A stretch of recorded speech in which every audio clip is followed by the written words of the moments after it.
You are watching NovaNow.tv, independent community media for Northern Virginia.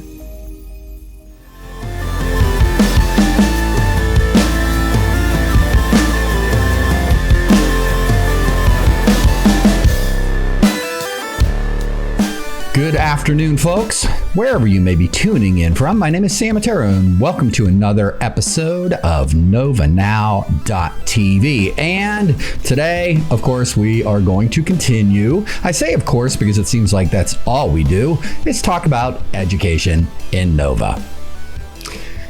And good news is we're not going to talk about Loudoun County. I'm lying to you, of course. What else are we going to talk about?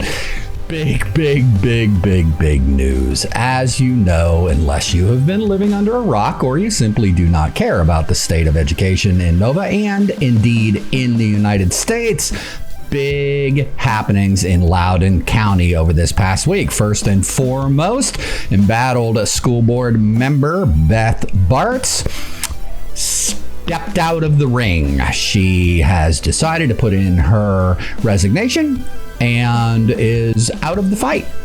So that opens up quite a few questions regarding her seat and, of course, the ongoing question regarding accountability for the absolute train wreck that has ensued up there that the Daily Wire has been on breaking regarding the Smith family and the alleged assaults at Loudoun County schools. And here to catch us up on all of this breaking news, Mr. Ian Pryor, Executive Director of Fight for Schools. Ian, thank you so much for taking your time to come on local independent media and tell this story. I mean, I think it's great how often that you guys are making national news because this needs to happen. It's fabulous that you guys are pushing it out there at that level. And I really value and appreciate your time coming on local media to share this. Thank you for coming on Nova Now. Yeah, absolutely. Happy to do it. All right, sir. I'm going to give you the floor because you know a lot more about this than I do. Catch us up. Give us just the thumbnail sketch, just in case somebody has not been paying attention over the past week. Give us the thumbnail sketch as to how we got to where we are, and then tell us where we are, and then we're going to delve into a little bit about where you think we're going to go from here. Well, I mean, it was a crazy week as the Loudoun County School Board turns last week. First, on Monday, you had the Daily Wire report that there's an alleged sexual assault at Stonebridge High School on May 28th. That alleged assailant was eventually arrested on July 8th, yet somehow was allowed to transfer to a different school when school started again in August. And just a week and a half ago, he allegedly committed a second sexual assault at this new school. Now, what do we know from the story? Certainly, Superintendent of Loudoun County Public Schools, Scott Ziegler, in a June 22nd school board meeting, the one that everybody saw, went up there and was asked, is there a pattern of sexual assaults in bathrooms? And he said, I'm not aware of any records of any sexual assaults in bathrooms. Well, turned out that was false. Moreover, the individual that was arrested on June 22nd, with the bloody lip and, people showing his shirt off, who kind of became the poster child of, violence at school boards. Well, it turns out that he was that young woman's father. And if you actually listen to the video of that exchange, you can hear his wife saying that my daughter was raped in a bathroom at school. So, there's a couple of questions here. One, why did the superintendent basically lie? Now, he said on Friday that he misunderstood the question. I mean, quite frankly, that's BS. I think anybody watching that knows that it was a clear question. It was a clear answer. It was unambiguous. So that's number one. I think that, our opinion is that he did that because he didn't want the fact of that alleged assault to derail the passage of policy 8040, which would require teachers and students to refer to kids by their preferred pronouns and would allow biological males to use the bathroom of their gender choice. The second big question, a major pressing question here, is why wasn't this student disciplined and put in an alternative educational situation. There's other facilities that they can go to. You could have done virtual learning. I mean, he had an ankle bracelet on, but the public was not made aware of this. Now, the school board claims that they weren't aware of specific details until reports came out last week. Well, that tells me that they were aware of general details, because if they weren't aware of any details, then it would have been an unambiguous, nobody on the school board knew anything about this. So I'd be very shocked if the chairwoman of the school board, Brenda Sheridan, did not have at least some awareness of this.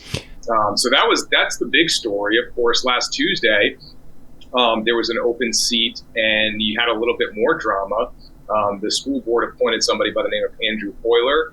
I think he's about as nonpartisan and centrist as you're going to get, and I think that's kind of what you need on a school board. But what was interesting is that the chairwoman and vice chairwoman really wanted this woman Patrice Nolan, who you go through her Twitter page, you see she's big into the critical race theory ideology. So it was surprising to see 3 Democrats actually buck their own party and vote for this nonpartisan alternative, along with 2 of the slightly more conservative members of the school board.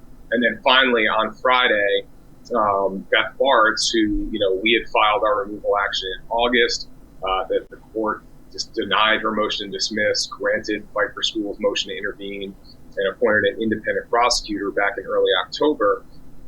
She decided that it's probably in the best interest of everybody to step down. And as I said in our release, sure, that wasn't an easy decision, but she made the right decision. But it's important to know that the problems in Loudoun County Public Schools go far beyond one school board member.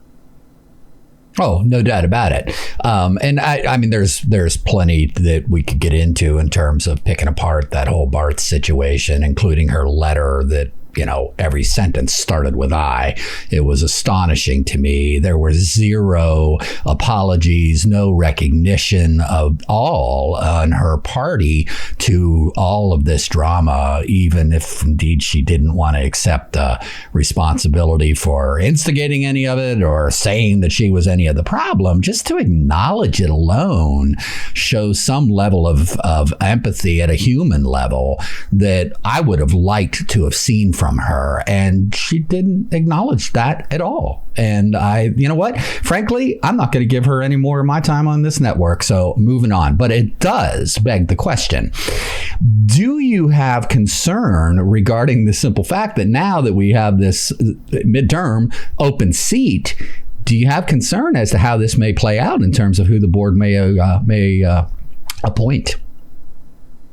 Well, yeah, I mean, certainly it's not an ideal situation, where you have the chairwoman and the vice chairwoman seem pretty strong in who they want. The Loudoun County Democratic Party is going to be putting pressure on people just like they did, last time around. But hopefully we get somebody that, like Hoyler, is a good compromise candidate, somebody that, really isn't touched by any of this controversy, hasn't been involved in the, private Facebook groups plotting against parents, and, can go in there and really focus on, accountability, transparency, collaboration with parents, meritocracy, and of course, school safety. So, hopefully the same people that decided to do the right thing and vote for Mr. Hoyler will once again find their spine and be resistant to political pressure for this interim appointment. So let me ask you regarding the bigger picture. Part of the problem that we have here, of course, when we listen to Ziegler's response, was he again was sort of doing the bureaucratic two-step and blaming everybody but himself, of course. Surprised that he didn't name Trump in there. But legitimately, there is on the books. And we talked about it on our show when we started Nova Now back in, I think it was July, one of our very first shows. We talked about the move by the Virginia state legislature to really shackle school districts legally with what they can and can't say in regards to crimes that are committed in school. And why don't you break that down for us a little bit? Tell us a little bit about that law, because I'm seeing some backlash to that now. Finally, the news is reporting on it and folks are speaking up about that because it came out from this case. But I'm sitting here going, geez, that's what guys like us and people in the activist movement were pointing out all along, saying, just like the Smith case, saying you're opening up a can of worms here.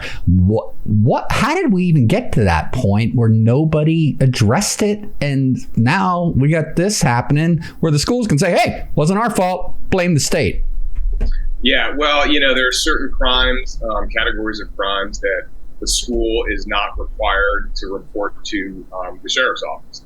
And, among those are, misdemeanor sexual battery. And so what it does, it creates a disincentive to really dig into the facts of an incident, because if you have to report it to law enforcement, then you lose control of it. Ideally, I think that, why they were pushing this was, under the guise of equity, we want to stop the school to prison pipeline, et cetera. But ultimately, it makes schools less safe. And that's kind of the problem we have with, law enforcement. Some of these far left prosecutors, they're not focused on their jobs, which is making America safe, making their cities safe, making their counties safe, but really political agendas where they're just not going to prosecute crimes. And now we're seeing this at the school level. Now, how this all went down, it's not really clear. I know that, the sheriff's report said that they received a call, but it's not clear if they received a call because of the allegation of sexual assault or if they received a call because, the father in this instance was, visibly upset and understandably upset. So those are kind of the facts that are going to have to come out. And that's why last week, we called for the school board to commission an independent law firm to come in and do an independent investigation with a report on how this system, how everything went wrong here, how bad decisions were made, what were those bad decisions, who knew what when, and what other incidents have we not seen that we should see. I know that Ziegler talked about the school board is going to do an investigation. Nobody trusts this school board. So whatever they come up with, it's no one's going to trust them to do an investigation into themselves. So if they were smart, which they haven't shown the capacity to, make agile decisions that are in the best interest of their community, but they would appoint an independent firm to do this investigation. I think all along it could be argued, as you said, they've destroyed any potential trust in them as an institution at this point and as professionals in the realm. I've been watching this whole thing for a year now, finally decided to get into the fight about 4 months ago, but I'm watching this going, where was the olive branch from day one? I mean, they set up commissions, they set up committees to study this, to study that, feasibility, blah, blah, blah, blah. Did ever they come to you folks and say, hey, we may agree to disagree. We've got some issues with you guys. You got some issues with us, but let's form a committee and hear you out and catalog the concerns and see what we can do to find some common ground and move forward. Did that ever happen, or from day one, did they just dig their heels in and do what we've seen them be doing in recent days? Yeah, well, certainly since I got involved, look, with this private anti-racist parents of Loudoun County Facebook group incident where they were plotting against parents, they knew about it the day it was happening. People were, they were on that list with emailing the school board. And it took them, I guess, a week to put out a statement from the superintendent. And the statement, instead of saying, we want to comment on what was going on in the community, we apologize for that, certainly for, our school board's involvement and Ms. Bart's in particular. But they didn't do that. Instead, they just said, well, it's just misinformation about our equity programs and, be careful what you read.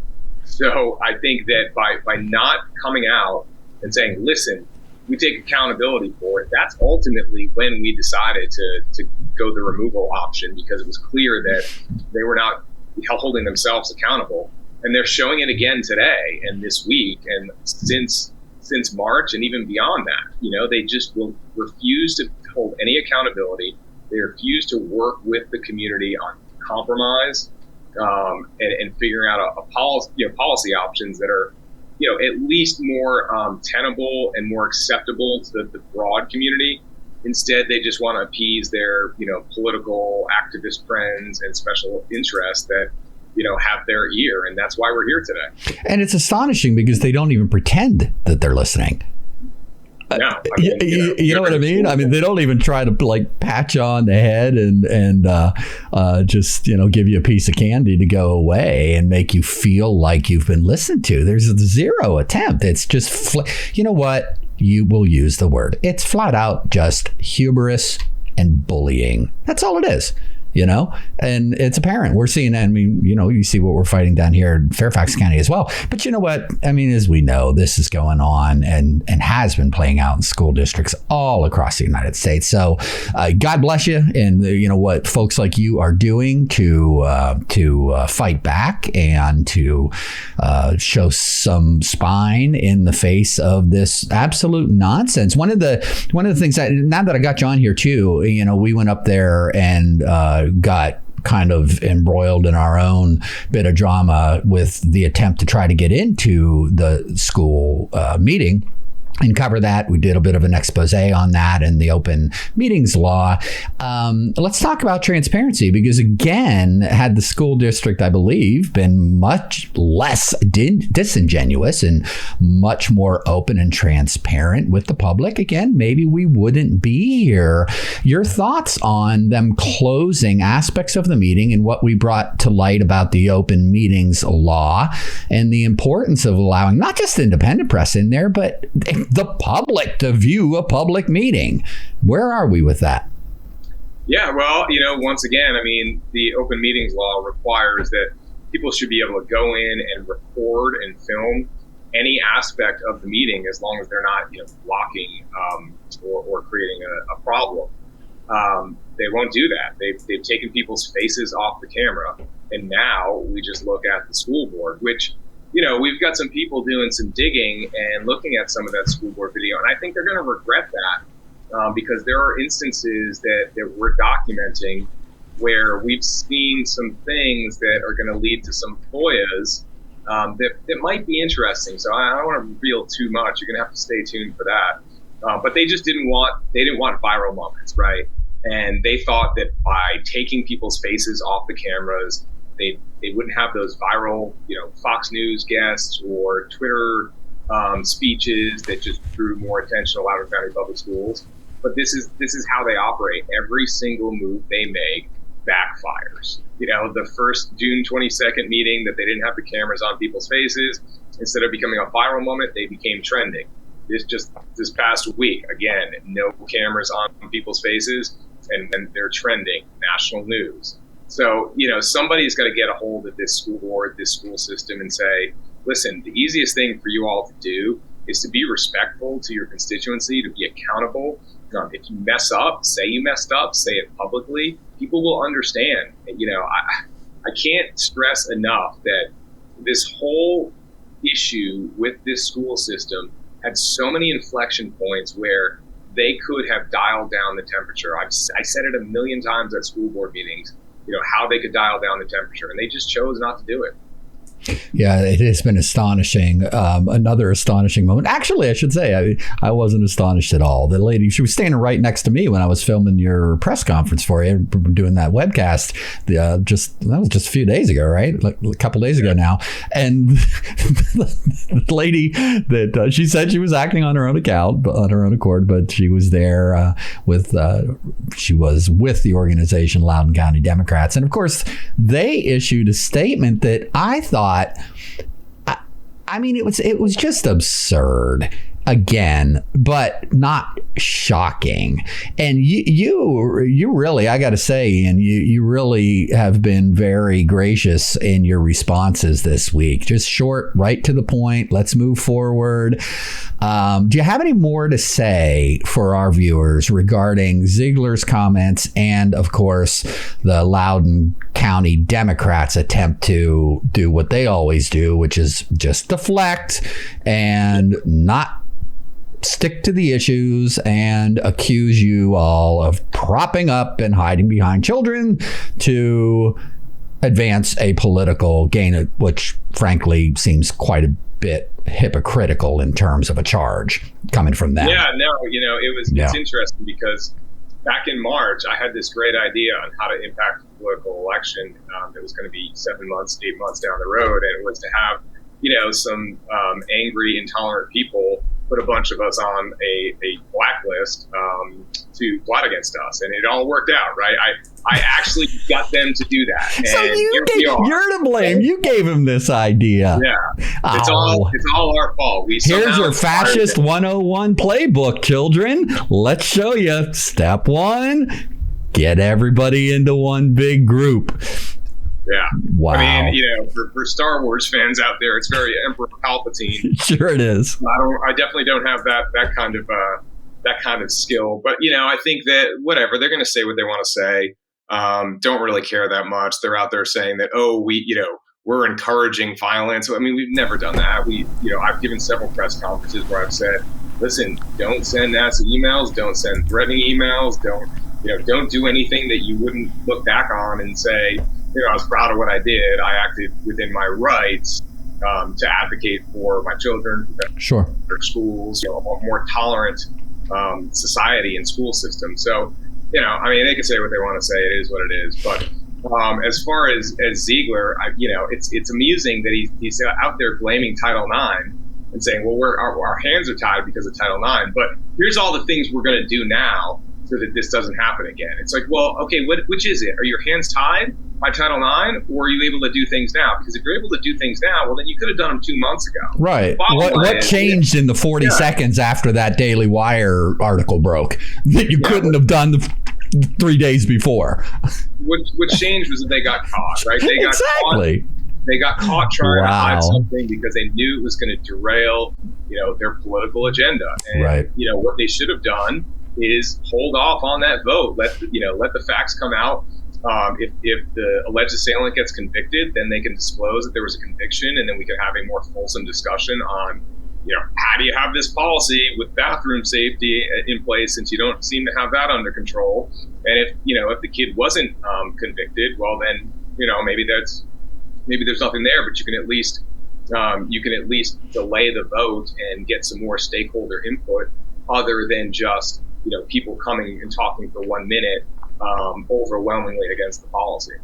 Yeah, it's the same thing. Again, we go back to it. It shows what's in people's hearts. That statement from the Loudoun County Democrats, the same thing. I mean, that was a moment for them that they could have stepped forth and, as you said, taken the opportunity to build a bridge and say, okay, where can we go from here? How can we work together? We may disagree to agree on, or agree to disagree on certain points, but no, they had to do what they do. And like you said, it is what it is, and we wouldn't expect anything else. Let's go ahead and get us, where do we go from here? Where does Fight for Schools go from here? What is your central focus right now? Well, I think we've got a couple of different things. Certainly, we're going to have 2 special elections in November of 2022 for school board seats, potentially more. So, we want to continue to build our organization so that we're able to engage in those elections and try and elect common sense individuals or re-elect common sense individuals. I think that's one thing. I think, we have 4 other pending removal cases out there. But I think, for the most part, what's happening now is kind of the biggest thing out there, and that's making sure that kids are safe, but also you can't do that until you get to the bottom of what happened. So I know for our team, we're really focused on getting to the bottom of this and making sure that the school system actually does the right thing here. And so we're going to be putting pressure on the school system, on Loudoun County Public Schools, on the school board. As I said, get a superintendent in there that will take accountability and responsibility and doesn't, frequently mislead or make false statements, designed to misrepresent what's going on in the community, but also to get this independent investigation. We cannot have the school board investigating itself. We have no trust in them. If they want to do things right, they're going to do it independently and there's just no other option. So that's really what we're going to focus on over the next month or so. Well said. And I know a lot of viewers are probably thinking that what I'm thinking too, in terms of Fight for Schools. We go to these rallies, we listen, and the resulting media coverage really tends to just focus on the transgender issues. And of course, we saw that whole story blow up nationally, internationally just this past week. But when we go to these rallies and we listen to the speakers that are presenting there, there's, vax mandates, massive concerns out there right now. There's all sorts of, the Fox reporter asked you at the press conference regarding the sexually explicit books. Talk to us about any work that you guys may be doing on those fronts, any positions that you'd like to throw out to people, even just something to think about. Where's Fight for Schools in these other issues?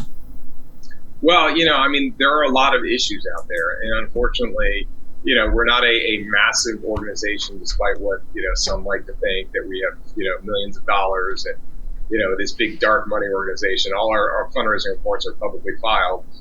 So there are a lot of issues. But, from our perspective, too many messages is no message. And the real thing here is you can't have conversations about those tough issues if you have a school board that won't listen, that won't collaborate, that won't work with the community to find the right solutions. And so the best way to fix those things, to get to the bottom of those issues and resolve those issues is to put pressure on this board and to try and get a new board in there. Not a board that's going to agree with every single thing that Fight for Schools may endorse or not endorse, but really that will listen, that will give parents a seat at the table, just like they give the unions, just like they give outside special interest groups.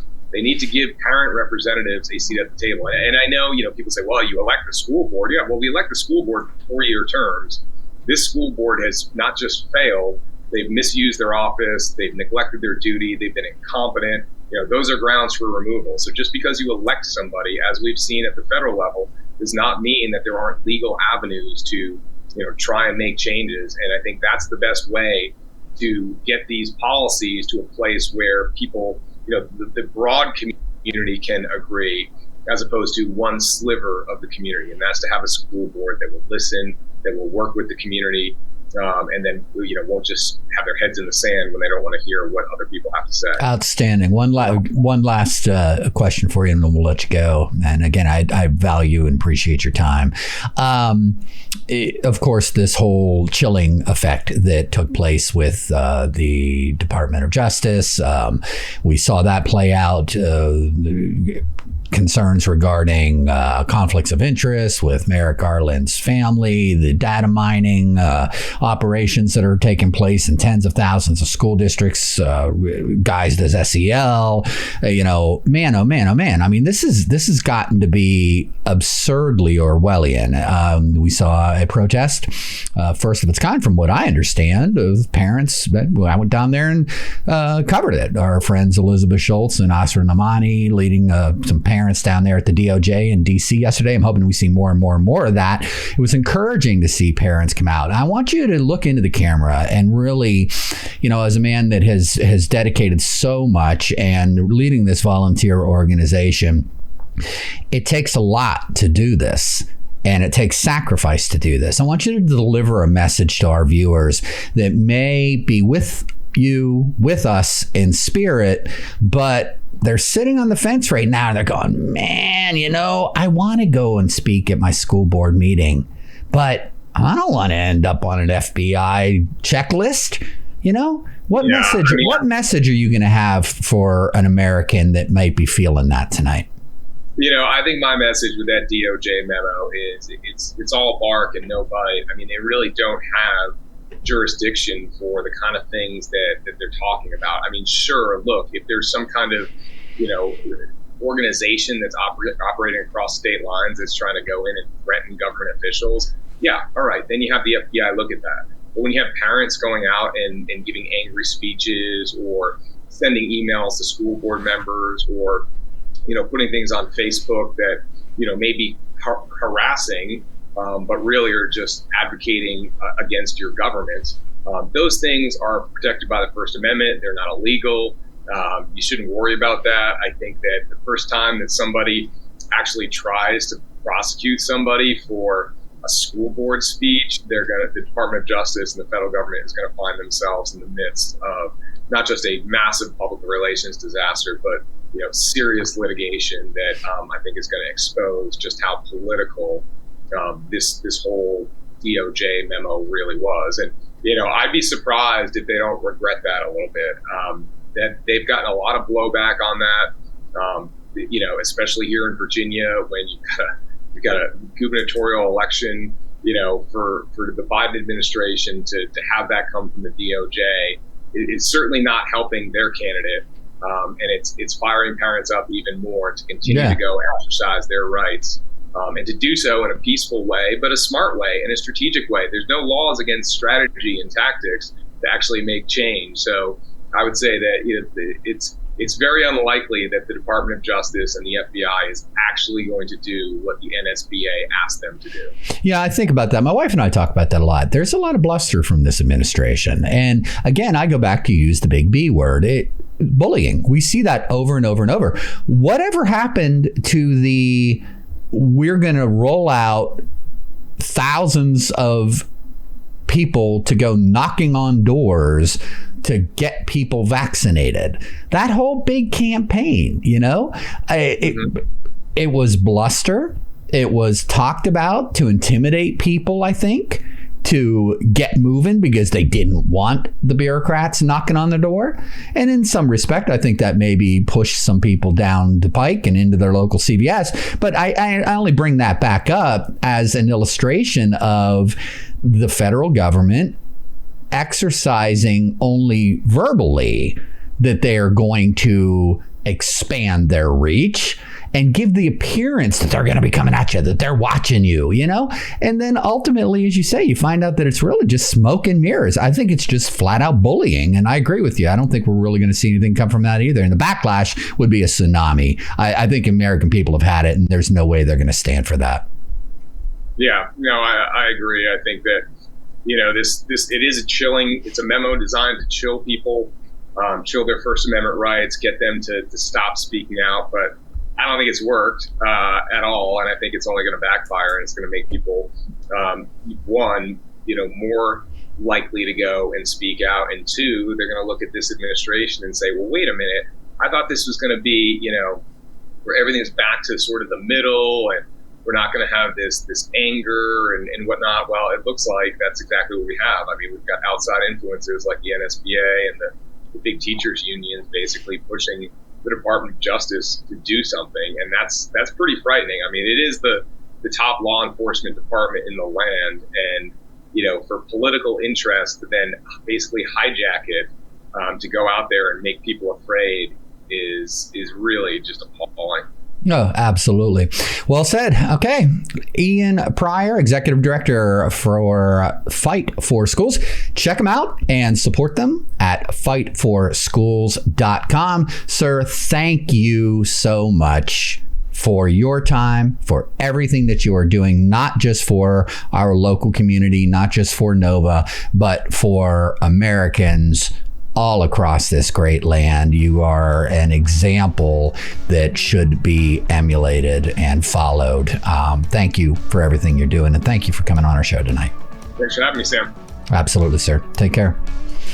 There you have it. Another episode of Nova Now in the digital bag. My name is Sam Ettaro, coming to you from my virtual studios in beautiful Fairfax County, Virginia. My special guest tonight, Ian Pryor, Executive Director of Fight for Schools. And I am out. We'll see you on the web. Peace.